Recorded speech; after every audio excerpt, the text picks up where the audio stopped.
하나님 말씀 빌립보서 1장 25절 30절까지 제가 받들어 봉독에 올립니다. 내가 살 것과 너의 믿음의 진보와 기쁨을 위하여 너희 무리와 함께 거할 이것을 확실히 아노니 내가 다시 너희와 같이 있으므로 그리스도 예수 안에서 너의 자랑이 나로 말미암아 풍성하게 하려 함이라. 오직 너희는 그리스도의 복음에 합당하게 생활하라. 이는 내가 너희에게 가보나 떠나 있으나 너희가 한 마음으로 서서 한 뜻으로 복음의 신앙을 위하여 협력하는 것과 무슨 일에든지 대적하는 자들 때문에 두려워하지 아니하는 이 일을 듣고자 함이라. 이것이 그들에게는 멸망의 증거요 너희에게는 구원의 증거니 이는 하나님께로부터 난 것이라. 그리스도를 위하여 너희에게 은혜를 주신 것은 다만 그를 믿을 뿐 아니라 또한 그를 위하여 고난도 받게 하려 하심이라. 너희에게도 그와 같은 싸움이 있으니 너희가 내 안에서 본 바요 이제도 내 안에서 듣는 바니라. 아멘. 30절까지 제가 받들어 봉독에 올렸습니다. 사랑의 하나님 감사 영광 찬양을 올려드립니다. 이 시간도 저희들 주의 말씀 앞에 또 머리 숙여 또 귀한 말씀을 믿음으로 받을 수 있는 은혜 주시는 하나님, 또 하나님의 말씀에 능력 있게 하여 주셔서 저희들로 하나님의 귀한 말씀을 은혜 가운데 받아 그 말씀을 쫓아 믿음으로 행할 수 있는 거룩한 백성들이 다 되게 하여 주옵소서.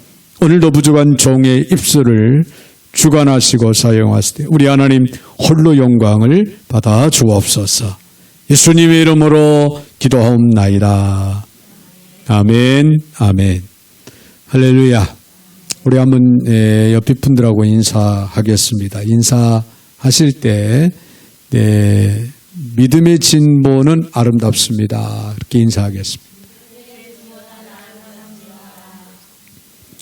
예. 믿음의 진보는 아름답습니다. 여러분, 믿음은 날마다 성장해야 됩니다.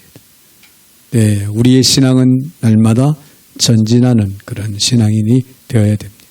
네, 그것이 신앙인으로서의 고귀하고 아름다운 일이다 하고 하는 사실을 결코 우리는 잊지 말아야 될 줄 압니다.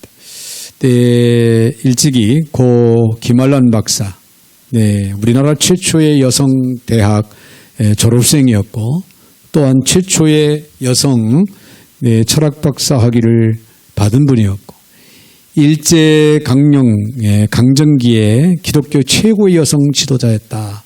그렇게 전해지고 있습니다. 그가 1961년 9월 30일 이화여대 총장 김알란 박사님이 이 이임식 날 그 이임사를 낭독을 하는데 이런 글을 낭독했습니다. 시인 로버트 브라우닝의 시 가운데 이런 구절이 있습니다. 가장 좋은 것은 앞날에 있네. 맨 처음의 일은 오직 그것을 위하여 있나니. 그런 시 한 구절을 낭독해주고 지금 나의 경우가 그렇습니다. 나 역시 학교를 그만두는 것이 아쉽지만은 이것으로 인생을 끝맺는 것은 결코 아닙니다. 나는 다만 더욱 나의 미래를 향해 전진하기 위해서 나는 이 자리를 떠나가는 겁니다. 라고 하는 그런 인사말을 했다고 합니다. 여러분, 얼마나 멋진 인사입니까? 전진하는 인생? 전진하는 인생, 그것은 참으로 아름다운 인생입니다. 할렐루야. 그러나 여러분, 반면에 후퇴하는 인생은 어떨까요? 언제나 추하게 보입니다. 마찬가지로 우리의 신앙, 우리의 믿음도 날마다 진보할 때 비로소 우리의 영적인 삶, 우리의 신앙이 아름답게 보여지고 아름다운 신앙생활을 우리는 하게 되는 겁니다. 네, 그렇습니다. 우리 그리스도인들은 오직 앞을 향해서 전진하는 삶을 살아가야 됩니다. 어제보다도 오늘이, 오늘보다도 내일이. 할렐루야. 영적인 삶에 있어서 변화되고 성숙한 모습으로 진보된 가운데 살아갈 수 있는 그런 은혜가 우리에게는 있어야 된다 하는 그런 얘기예요. 그래서 그 앞에 돌파하기 힘든 장애물이 있다고 해도 우리는 결코 물러서지 말아야 됩니다. 어떤 고난과 환난과 시련이 우리 앞을 가로막는다 할지라도 우리는 결코 주저앉거나 후퇴하는 이런 일을 가져서는 결코 안 된다고 하는 사실. 한 가지 목표를 우리가 달성됐다고 그래서 이제는 다 끝났다 이게 아니에요. 성경 일독을 했다고 해서 이제는 더 이상 안 해도 된다 이게 아닙니다. 지속적으로 할렐루야 계속해서 성경을 또 보고 또 새로운 목표를 세우고 또 도전하고 전진하는 이런 삶을 우리는 살아가야 된다 그런 얘기예요. 자, 오늘 본문의 말씀을 보면요. 빌립보 교회의 성도들을 향한 사도 바울의 유일한 소원과 기대가 있었습니다. 그 소원과 기대가 무엇이었냐면은 빌립보 교회 성도들의 믿음의 진보였습니다. 즉 믿음의 성숙함. 그래서 그들로 하여금 믿음으로 기뻐하고 또 환희를 느끼면서 내 성숙한 그런 삶을 살아가는 것이 사도 바울의 소원이었고 또한 기대였다는 거예요. 그러면 여기서 바울이 기대했던 그 믿음의 진보란 구체적으로 무엇을 의미하는가를 오늘 이 시간 우리가 함께 생각을 해보면서 내 은혜의 시간 되어지기를 바랍니다. 믿음의 진보. 먼저 우리가 생각할 수 있는 것은요. 믿음에 합당한 복음적인 삶을 믿음의 진보라고 하는 것은 복음적인 삶, 즉 믿음에 합당한 복음적인 삶이다. 그런 얘기예요. 바울 사도의 선교를 통해서 빌립보 사람들은 그리스도인들이 이제 되게 됩니다. 복음을 받아들임으로 인해서 그들은 믿음의 사람이 됐다. 그런 얘기예요. 복음을 받아들인 사람들에게 요구되는 가장 중요한 것이 있다면은 그것은 다름 아닌 복음적인 삶입니다. 복음적인 삶. 오늘 본문의 27절에는 말씀, 오직 너희는 그리스도의 복음에 합당하게 생활하라. 이는 내가 너희에게 가보나 떠나 있으나 너희가 한 마음으로 서서 한 뜻으로 복음의 신앙을 위해 협력하는 것과 그런 말씀이 27절에 기록이 되지요. 네, 복음에 합당하게 생활하라. 여기서 생활하라 헬라어로 말하면 공적 시민이 되라는 그런 뜻입니다. 공적인 시민이 되라. 즉, 이 말은 무슨 말입니까? 시민답게 살아야 된다. 그런 얘기예요. 여러분, 우리는 어디에 시민권을 가지고 있습니까? 하늘나라의 시민권을 가지고 있습니다. 할렐루야. 빌립보서 3장 20절에 보면 우리의 시민권은 하늘에 있다. 그렇게 말씀하고 있죠. 그러므로 우리 그리스도인들은 하늘나라에, 즉 하나님 나라의 시민으로서 시민답게 우리는 살아야 된다. 공적 시민의 삶을 우리는 살아가야 된다라고 하는 그런 얘기예요. 또 합당하게 생활하라. 합당하게, 복음에 합당하게 생활하라 그랬는데 원문을 보면요. 걸맞는 옷을 입고 살아라. 그런 의미가 담겨져 있습니다. 걸맞는 옷을 입어야 된다. 여러분, 어린아이들은 어린아이의 옷에 걸맞도록 입어야 되는 거예요. 어른들은 어른들에 맞는 걸맞는, 즉 그런 옷을 입어야 되겠죠. 그래서 군인은 군인의 옷을 입어야 돼. 그럴 때 비로소 군인다운 거. 경찰은 경찰복을 입어야 비로소 경찰다운 거예요. 제복이 없는 군인, 경찰 우리는 상상할 수도 없죠. 군인, 경찰 하면 벌써 내 제복 딱 떠오르잖아요. 어떤 분은 제복이 멋있어서 네, 경찰이 되고 싶다. 또 군인이 되고 싶다. 그렇게 꿈을 갖는 사람도 없잖아. 있습니다. 경찰은 경찰다워야 하고 군인은 군인다워야 하는 것. 그리스도인들은 그리스도인다워야 한다는 사실이에요. 할렐루야. 자, 그래서 목사는 목사다워야 되고 장로는 장로다워야 되고 권사는 권사다워야 되고 집사는 집사다워야 되는 거예요.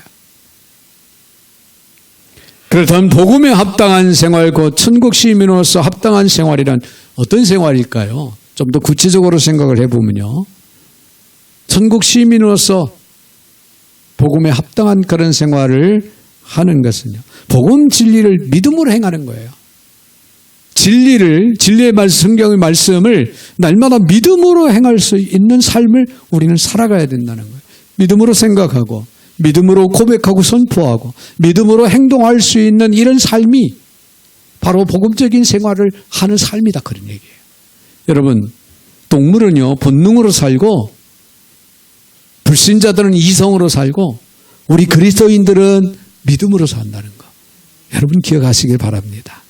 그래서 로마서 1장 17절에 복음에는 하나님의 의가 나타나서 믿음으로 믿음에 이르게 하나니 기록된 바 오직 의인은 믿음으로 말미암아 살리라. 할렐루야. 할렐루야. 네, 복음적인 생활은 바로 믿음으로 살아가는 삶이에요. 믿음으로 고백하고 행동하는 삶. 그런가 하면 늘 소망 중에 사는 생활입니다. 늘 복음적인 삶을 살아가는 사람들은요, 소망 가운데 살아가야 된다는 거예요. 성도는 불행 중에도 하나님께 그래서 감사해요. 왜? 우리에게는 죽어도 사는 영원한 소망이 있기 때문에. 부활의 소망. 그래서 우리는 구원의 확신, 그리고 부활에 대한 확신 가지고 살되, 우리는 죽어도 사는 부활의 소망 가운데 살아가야 된다는 거예요. 여러분, 죽어도 살 수 있는 부활에 대한 소망, 확신이 있고 소망 가운데 살아간다면 우리는 어떠한 현실 앞에서도 주저하지 않고 굴하지 않고 우리는 담대함으로 살아가게 될 줄로 믿습니다. 네, 그런가 하면은 복음적인 생활이란 사랑으로 행하는 생활이에요. 생활을. 여러분, 우리는 복음을 통하여 우리는 예수님을 알고 믿고 구원의 백성이 되었습니다. 당연히 우리는 복음적인 삶을 그래서 생활을 해야 되는 거예요. 내 믿음의 진보가 요구된다, 그런 얘기예요. 그렇다면 우리 한번 생각해 봅시다. 우리의 생활 속에서 나는 진정한 그리스도의 사랑으로 행하고 살아가고 있는가? 여러분, 복음은요, 성도를 향한 하나님의 결정체예요. 복음이 없는 세상은요, 생명이 없습니다. 복음을 받아들이지 않는 사람은 생명을 얻을 수가 없습니다. 여러분, 복음은 그 자체가 하나님의 사랑 덩어리입니다. 할렐루야. 복음을 통해서 우리는 하나님의 위대한 사랑을 힘입고 깨닫고, 그리고 날마다 우리는 그 사랑을 실천하면서 살아가게 되는 거예요. 그러므로 사랑을 이루면은 그것은 곧 복음을 상실하는 것이 다른 바가 없습니다. 네, 그리스도인으로서 진리를 벗어나는 행위가 되는 거예요. 그러므로 여러분, 사랑의 삶을 사랑으로 행한다고 하는 것 놀라운 일이 아닐 수 없고 너무나도 귀한 겁니다. 여러분, 사랑하는 가까이 가족들에게 주의 사랑으로 날마다 대하시기 바랍니다. 내 성도 간에 주의 사랑으로 대하시기를 바랍니다. 이웃 간에 우리는 주의 사랑으로 대할 수 있는, 오직 주의 사랑으로, 그런가 하면 더 나아간 사명으로 행하는 삶, 복음적인 생활, 복음적인 삶이라고 하는 사명으로 행해야 된다. 복음은 우리에게 우리가 행할 사명을 가르쳐주고 있습니다. 여러분, 세계 도처에 나가서 복음의 사역을 위해 생명 바쳐 헌신하는 선교사님들, 왜 가족들과 함께 더불어 그들이 오지에 가서 헌신을 합니다. 한마디로 희생을 하는 거예요. 네, 언어가 다르고 문화가 다른 그 세상에서 하나님의 나라를 위해서 헌신한다고 하는 것은 어느 때는요, 생명의 위협을 받으면서 말로 표현할 수 없는 외로움과 고통 속에서 그들이 인내하면서 그 자리를 지켜야 되고 그 복음의 사역을 위해서 헌신을, 왜 그랬습니까? 주어진 사명 때문에 그래요. 할렐루야. 할렐루야. 복음은 우리에게 우리가 행할 사명을 가르치고 있기 때문에 그렇습니다. 그리고 복음 전파의 사명, 이 복음은 우리에게 복음을 전할 것을 요구하고 있지요. 그것이 곧 천국 시민으로서 합당하게 살아가는 유일한 길이라고 하는 것, 유일한 생활이라고 하는 사실을 잊지 마시길 바랍니다. 여러분, 믿음의 진보란 단순한 지식의 진보가 아닙니다. 성경 몇 구절 더 외우고 안다고 해서 우리는 믿음의 진보가 이루어졌다, 이게 아니에요. 복음에 합당한 삶을 사는 거예요. 복음에 합당한 삶을 살아가야 된다. 제 주님의 말씀 안에서 정직하고 성실하게 살아가는 것. 그래서 주님 모시기 기쁘고 자랑스러운 존재가 되는 것입니다. 여러분의 삶에 이런 복음적인 진보의 믿음의 진보가 이루어지는 축복이 있기를 소원합니다. 할렐루야. 그런가 하면 더 나아가서는요, 믿음을 위해 협력할 줄 아는 삶이다. 그렇게 말씀하고 있습니다. 27절 이제 하반절을 보면은 그런 말씀이 나오죠. 네. 너희가 한 마음으로 서서 한 뜻으로 복음의 신앙을 위하여 협력하는 것이다. 그렇게 가르쳐주고 있습니다. 자, 여기에서 협력하라. 협력하는 이 단어는요, 두 개의 단어가 결합된 단어입니다. 함께라고 하는 전치사와 경주하다라고 하는 이 동사가 결합된, 한마디로 스포츠 용어예요. 협력하다 때 스포츠 용어인데, 당시에는요, 4-5명이 한 팀이 되어서 보조를 맞춰서 앞으로 나아가서 일정한 라인을 넘어서 땅을 빼앗는 일종의 단체 레슬링 같은 경기가 있었다고 합니다. 그 경기를 비유해서 오늘 이 말씀을 사도 바울은 빌립보 교인들에게 전하고 있는 거예요. 이 경기의 특징은 한 사람의 기량이 아무리 뛰어나도 소용이 없다는 거예요. 팀 전체가 보조를 맞추어 나갈 때 비로소 모든 팀원들이 승리를 거둘 수가 있다. 그런 얘기예요. 한마디로 서로가 협력해야 된다고 하는 그런 메시지를 우리에게 주고 있죠. 여러분, 합창은요, 솔로 혼자 잘한다고 해서 훌륭한 합창이 될 수가 있는 게 아닙니다. 같이 조화를 이룰 때 비로소 훌륭한 합창이 되는 거예요.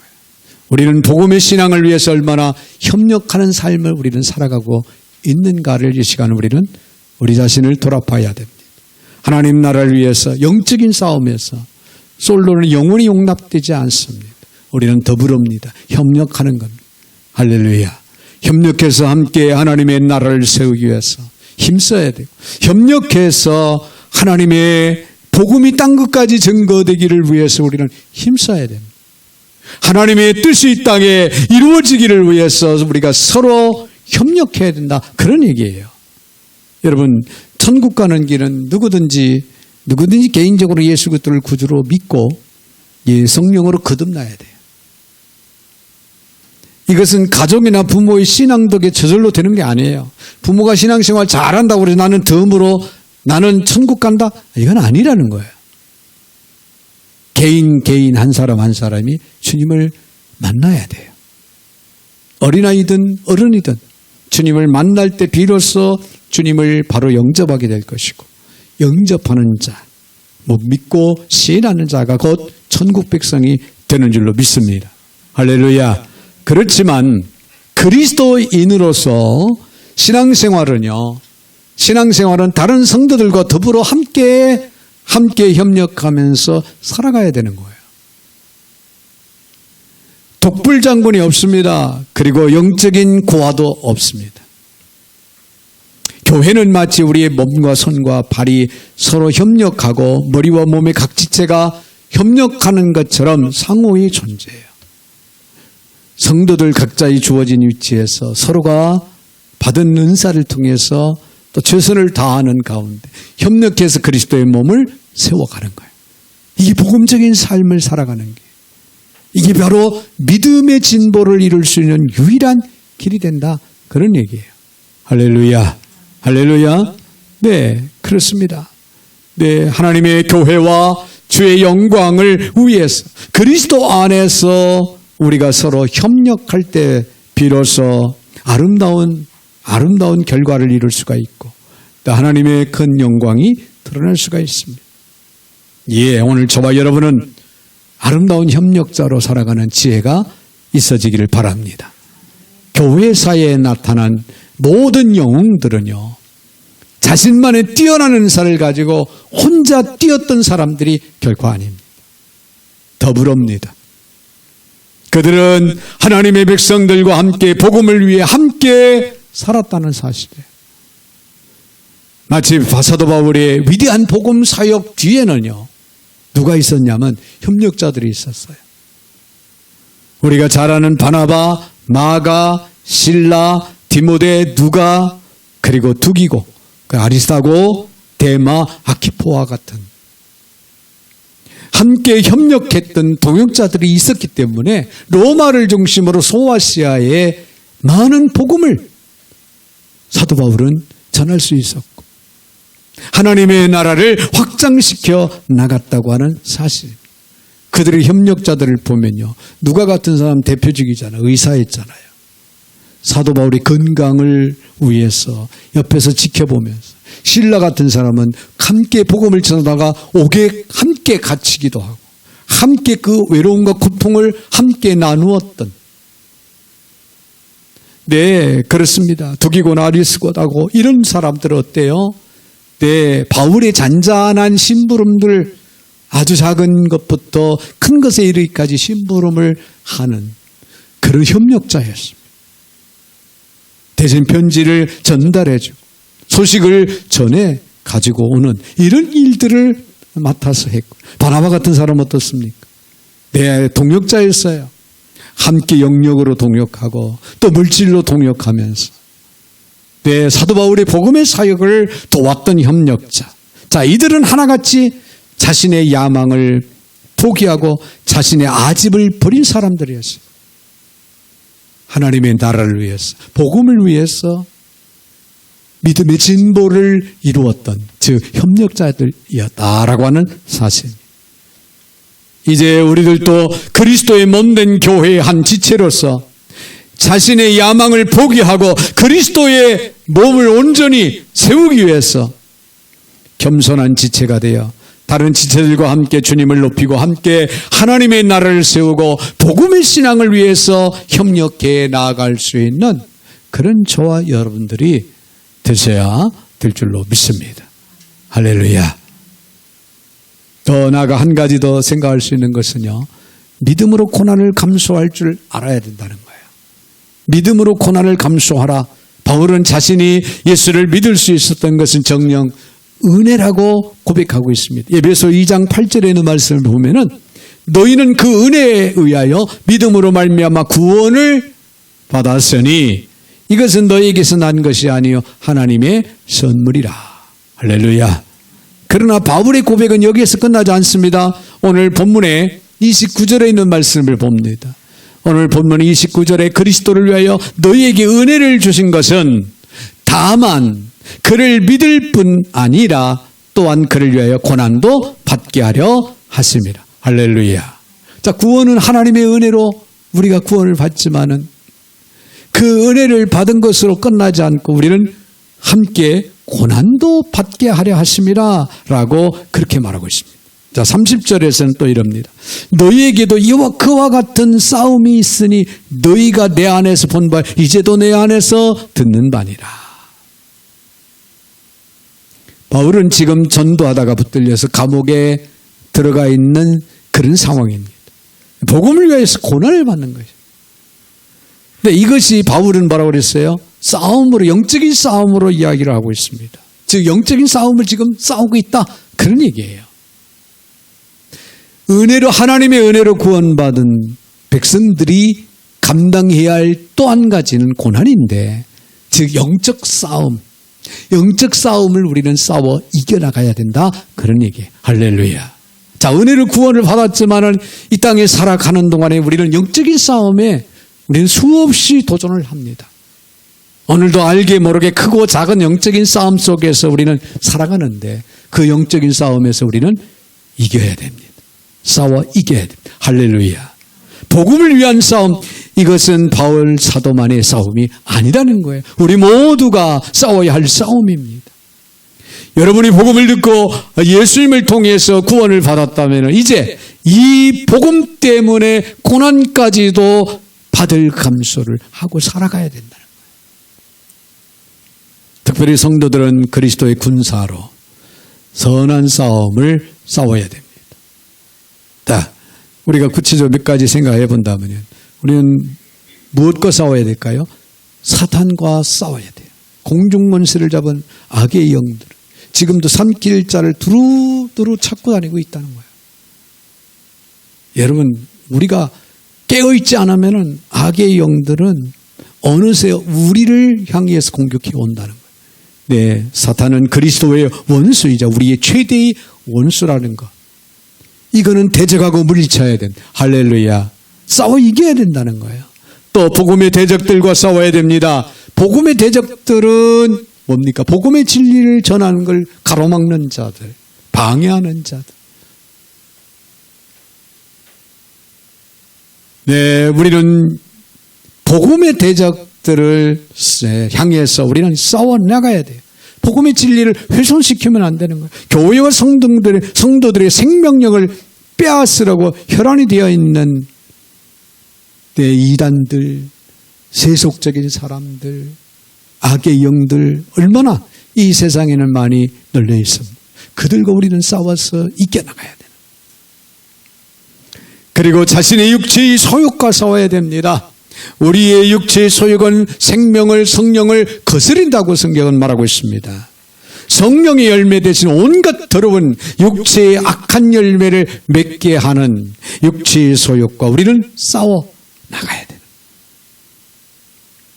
여러분, 육신의 소욕 때문에 나태해지고 게을러지고 또 하나님의 진리를 멀리하고 외면하고 불신하고 이렇게 행하는 일들과 우리는 싸워서 이기지 못하면 우리가 영적으로 건강할 수 없고 살아갈 수가 없어요. 매일매 순간마다 육체의 소욕과 우리는 싸워 이겨나가야 된다. 그래서 육체의 소욕과 싸워야 된다는 거예요. 자, 그런가 하면 고난과 싸워야 된다는 거예요. 우리가 이 세상을 살게 된 필연적으로 찾아오는 것이 고난입니다.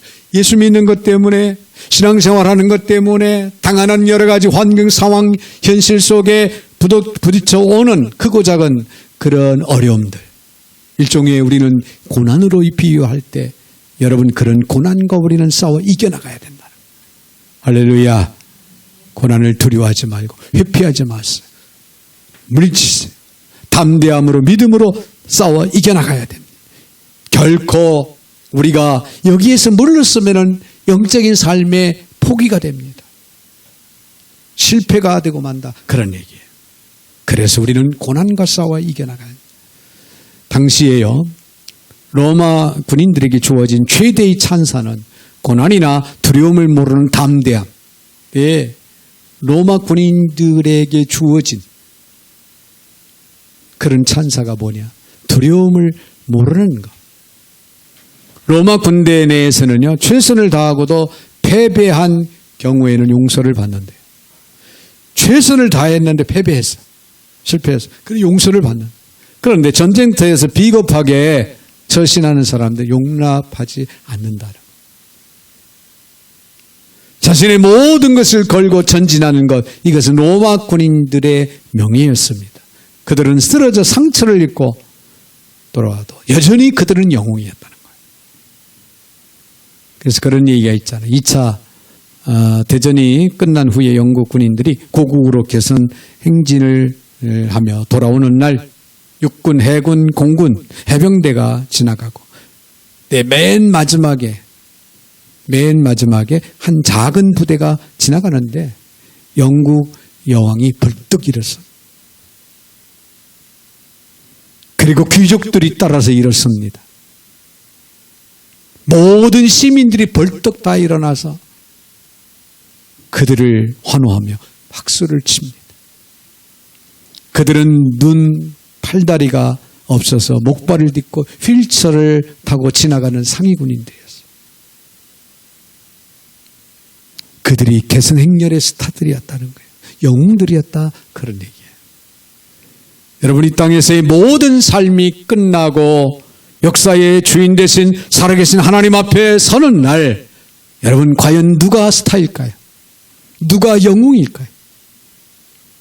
예수님 때문에, 복음 때문에 고난받은 사람들이 바로 주인공이 될 겁니다. 하나님의 나라를 이루기 위해서, 복음의 사역을 위해서 헌신하며 충성하다가 말할 수 없는 고난을 받고 환난과 시련과 역경을 겪었던 그런 사람들. 그런 사람들이 바로 하늘나라의 스타들이고 영웅들이 될 수 있다고 하는 것. 여러분, 우리 모두에게 믿음의 진보가 있어지기를 소망합니다. 믿음에 합당한 복음적인 삶을 그래서 우리는 살아가야 해요. 믿음을 위해서 우리가 협력할 줄 아는 그런 삶을 오늘도 내일도 우리는 그래서 살아가야 되는 것입니다. 믿음으로 어떤 고난이 와도 우리는 싸워 이겨나갈 수 있는, 즉 감수할 줄 아는 그런 삶이, 이런 믿음의 회복이 오늘 저와 여러분에게 있어지기를 주님의 이름으로 축원을 드립니다. 거룩하신 하나님 감사합니다. 시대의 상황적으로 영적으로 깨어 있어야 되고 믿음의 진보를 이루어 나아가야 할 때임을 저희들이 직시할 때 하나님 오늘도 주어진 귀한 말씀을 우리의 가슴속 깊이 새기게 하시고 귀한 말씀을 쫓아 믿음의 진보를 이루는 삶을 살아갈 수 있는 신실하고 거룩하고 성숙된 그리스도인들이 다 되게 하여 주시옵소서. 예수님의 이름으로 축복하며 기도하옵나이다. 아멘.